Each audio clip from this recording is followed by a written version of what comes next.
So first thing first, you guys would like to introduce yourself, and we'll go from there. What My does he do? name's Adam Iskov. I'm the Senior Development Director for the multiplayer team at Sledgehammer. Hi, my name is Michael. I'm the Senior Development Director overseeing the live operations team over here at Sledgehammer. Michael Liu. Awesome. I'm very excited to check out season 3. What is it we're going to get to see new now in this season? Oh, lots of fun new maps and modes and characters and weapons and equipment. You name it. Just like we did in seasons 1 and 2, we're going to bring a lot of good heat for season 3.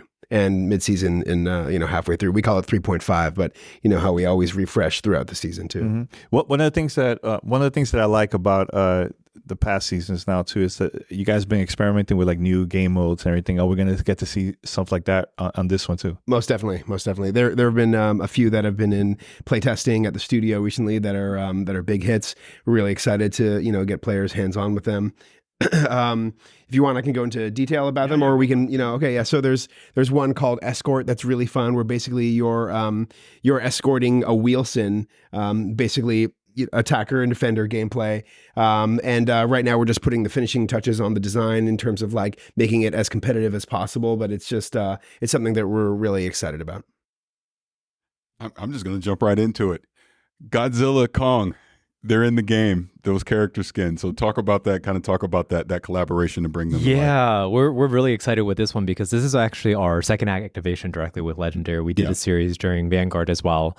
And this time we brought a few new characters into the game. So previous iteration, we only had Godzilla and Kong and then also Mechagodzilla. But this time in homage to the new movie, we still preserved Kong as well as Godzilla since there's essential characters in the new movie. But we also brought 2 new characters in Shimo and Scar King as well. And these are entirely new operator skins. We make sure they were authentic to the design elements of who these characters are. They come with really cool VFX, some of them. There's a reactive state on the Godzilla operator skin where the more kills you get, it evolves in a state kind of similar to how Godzilla kind of behaves in the movie as well. So it will start off blue, it'll end up super pink. There's a really cool execution as well. And then we also took a lot of creative liberties with the weaponry too. So it kind of matched the stylization of the characters. So in season 2, we released the Kong one for the first one. And then the other 3 will be included in season 3. But we're really excited for this partnership because there was a lot of creative synergies here where it felt like we had even more opportunity to make stuff that was a really cool hybridization between Call of Duty and Godzilla. And I think our players really come to enjoy it. Oh, that's awesome. Yeah. Now, I do want to circle back to the actual game that we'll be getting on April 3rd, the new season. 6 maps are coming out. So can you give a little more detail on those 6 maps and what people can expect? Sure. So we have a map called Emergency, which is set in a fictionalized hospital in a war zone. Really fun, really competitive 6v6 map. Another new one called 6 Star that's set in a luxury hotel, sort of one of those rooftop pools and bars that we've all seen in hotels. We have a couple other maps coming. There's a map called Grime that is, set sort of like in the waterfront docks. Also a brand new 6v6 map. And I think we mentioned before too. We've taken some slices of pre-existing maps from Warzone and we're turning them into 6v6 maps. So there's a map that players will probably recognize that's sort of like around like the Zooquarium area that we've turned into a map called Tanked for 6v6. So our partners in Beanox have been handling that for us and they did a great job getting that. There's also another one coming called Checkpoint, which is sort of the security area that we're turning into a 6v6 map. So we're bringing a bunch of brand new experiences and also some familiar stuff for players who have experienced the different gameplay on the Warzone side for Core MP.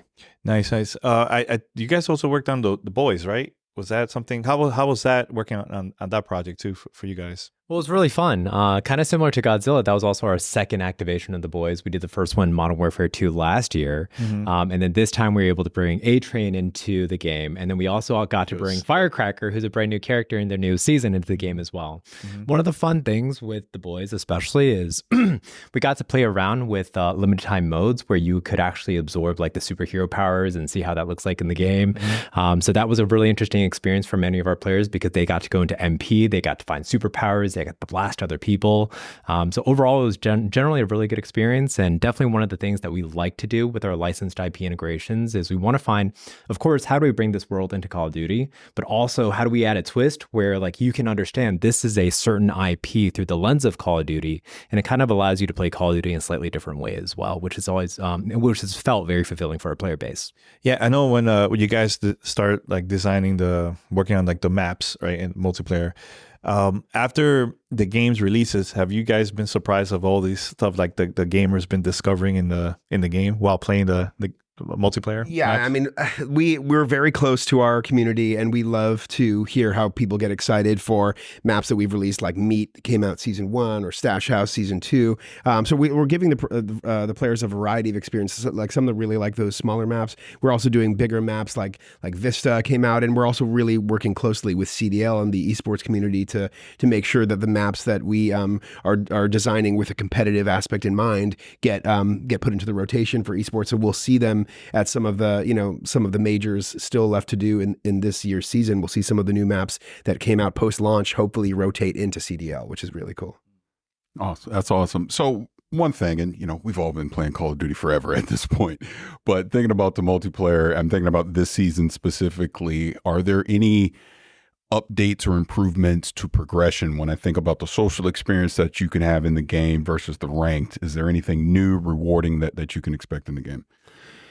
That's a great one. In terms of what we're putting out for season 3, I'm gonna have to go back to the roadmap real quick and just chat with the social team specifically about that. I'm not sure if you have anything off the top of your head that you want to discuss. One thing that we really want to focus on when it comes to player experience going into season 3 is the feeling of being with friends in a party and you actually benefiting from that experience. Right, exactly. Yeah. So one of the things that we added actually going to season 3 is the concept of a party bonus. So you get additional bonus multipliers onto your battle pass XP or your player XP or your weapon XP when you're in a party, and that gets augmented the more people that you're playing with, right? And so it's this one large social event for season 3 where, of course, like we want to celebrate people playing Call of Duty first and foremost, but we also want to focus on the point where come with your friends. It's going to be a very enjoyable experience, and then we also want to reward you for playing with your friends, right? Because ultimately, like the more the merrier, and kind of like the tagline that we've been saying in our trailers, leave no friend behind, right? Yeah. So definitely looking forward to what the community response is, because we definitely want to make sure they're being properly rewarded for the investment they're putting in here, and we think season 3 especially might hit that home. That's fantastic. Now you brought up the battle pass, so I do want to dive into that for a second. Sure. And I'm blanking on the name of what we just saw in the trailer, but it was like the wolf. Something wolf. What was that? There is a wolf. Yeah. There definitely was a wolf. It may or may not be our tier 100 final completion. Okay. It is a Makarov skin. So there's a deep canonical layer of like what the wolf symbol means to Makarov as a character. And he's also the face of our season going to season 3 as well. So it's the first time we feature Makarov to this extent. And he's one of our the antagonist within our single player campaign too. So we want to make an extraordinary event. Of course, there's the Black Cell variant too, if you're familiar with the Black Cell offering. So there's a black and gold out version. And then you may have noticed that we had a very creative version of Snoop Dogg too, as part of the Black Cell offering too. Yeah, so definitely a lot to look forward from a content perspective. And then we also explored a lot of things creatively to be a little bit more grounded and military with some fantastical elements, but you'll see, especially with this season's Battle Pass creatively, it will be very different from previous ones. But we're looking forward to how the fans respond to it. Yeah, I just love too that, just with my one account, I could switch on different modes and it's a lot easier that I could still, even though I'm not playing multiplayer, if I play Warzone, I still could get experience points and upgrade my character and stuff like that. So how's it been working with the other teams that worked on, mobile, Warzone, zombies? How's it been that process for you guys? Oh, they're great partners. So we've worked very closely with Treyarch for zombies and Beanox and Raven and Hyman Studios for Warzone, and everything we do when it comes to seasonal content, especially like we want to make sure like everyone's included part of the journey when it comes to what we're creating, right? We want to be very intentional when it comes to why we are deciding to include certain content within the seasonal update. Of course, there's always going to be content catered to the core audience. Like we'll have core 6v6 maps, we'll have core small maps or big maps for Warzone. There's going to be core story zombies content, but there's also this element where we want to make sure there's some synergy on what the seasonal theme is supposed to represent and what the engagement of those players going through those modes are kind of like experiencing. That's different from the core game, tied to the seasonal theme. Might be through some events. So we oftentimes leverage events on a weekly or bi-weekly cadence where regardless of the player type, you get to see this really cool moment. You get rewarded for that moment, and you can also engage in that event through the individual game that you're playing as well. So generally speaking, it's been a pleasure working with them. It always has been. And then it's oftentimes just this huge melting pot of positive creative energy where ultimately at the end of the day, we just want to make some really cool stuff that players will enjoy. And definitely we've been learning a lot from the initial seasons. That's led to a lot of what we created for season 3 that I think a lot of people will be really excited about. Yeah, I have 2 more questions. So one is, how long this season is going to last? 8 weeks. 8 weeks. Yes. After that, any other plans like world map? You guys have said anything about it or We're not? just going to cut it off right after season 3. I'm just kidding. Okay. Yeah, I mean, we'll see. Yeah, I'm sure there's going to be lots more news in store. Awesome. And my last question is, I know there's been modes that you guys only had it for like a limited time, and some of them are like fan favorites. Are you guys planning to bring it back as a surprise or anything like that? That's a great idea. Maybe we should talk about that. Yeah, I can neither confirm nor deny. But we listen, when modes have come out that are big hits, we hear it, we listen, and we love them too. We love playing them. So we talk about, hey, do we want to potentially bring this back one day? It's good to know. Like right now, we have some plans for some great new modes that we want players to experience. But we also know we have a lot more great stuff to put out. And if there's some fan favorite stuff that wants to come back, just like fan favorite maps or fan favorite operators, we look at all of that. Nothing's off the table.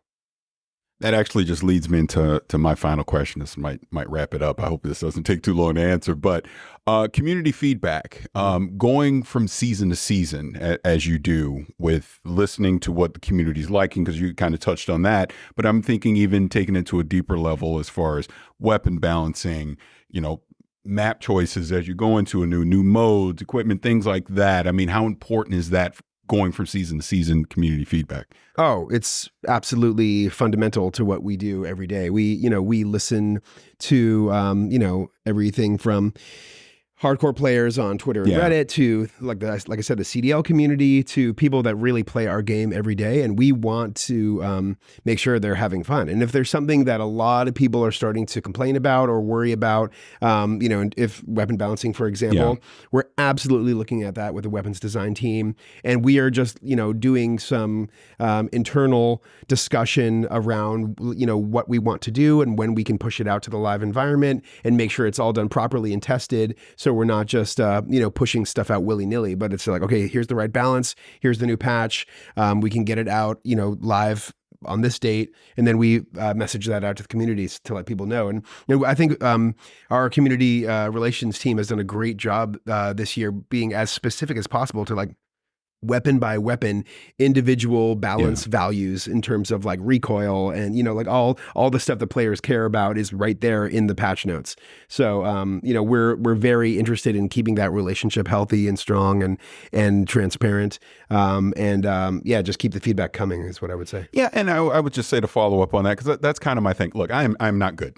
Okay, I'm going out there to die. That's what I go do when I go play Call of Duty. Nothing but wrong with that. Like you're saying, you have your hardcore audience, you have your more casual audience, like someone like myself, finding that balance of, because we know how it goes. Whatever the new meta is, that's what the hardcore audience is going to use because that's how they win. Versus someone like me coming in, where I'm like, what do I do with a gun? And figuring out, okay, this meta has become too powerful. Now you're creating this barrier to entry for more casual or new players coming in, but then you might piss off the hardcore audience because you're taking away I think what's fun with them. we try to strike the right balance between doing stuff for casual players. I'm the same way. I like to play as Nicki Minaj, and nobody's winning a match as Nicki Minaj. She's in hot pink and high heels, and so I get seen a mile away and killed, but I don't care. I like it. It's fun. But the players that are the really hardcores who want to win every match are taking a different operator, a different loadout, and they're chasing the meta, like you said, and all that stuff. So we have so much stuff in the game that like you can just have fun as a casual player, like you or me, or you can have fun as like a hardcore, sweaty, competitive person who just wants to grind. So we're putting out enough stuff where I feel like whoever you are, you're going to have fun. That's awesome. That's it. Well, hey, gentlemen, thank you. Appreciate you taking the time to talk to us about season 3, which is coming out on April 3rd, 2024. Cross-play, all platforms. It's going to be great. Thank you. Thank you.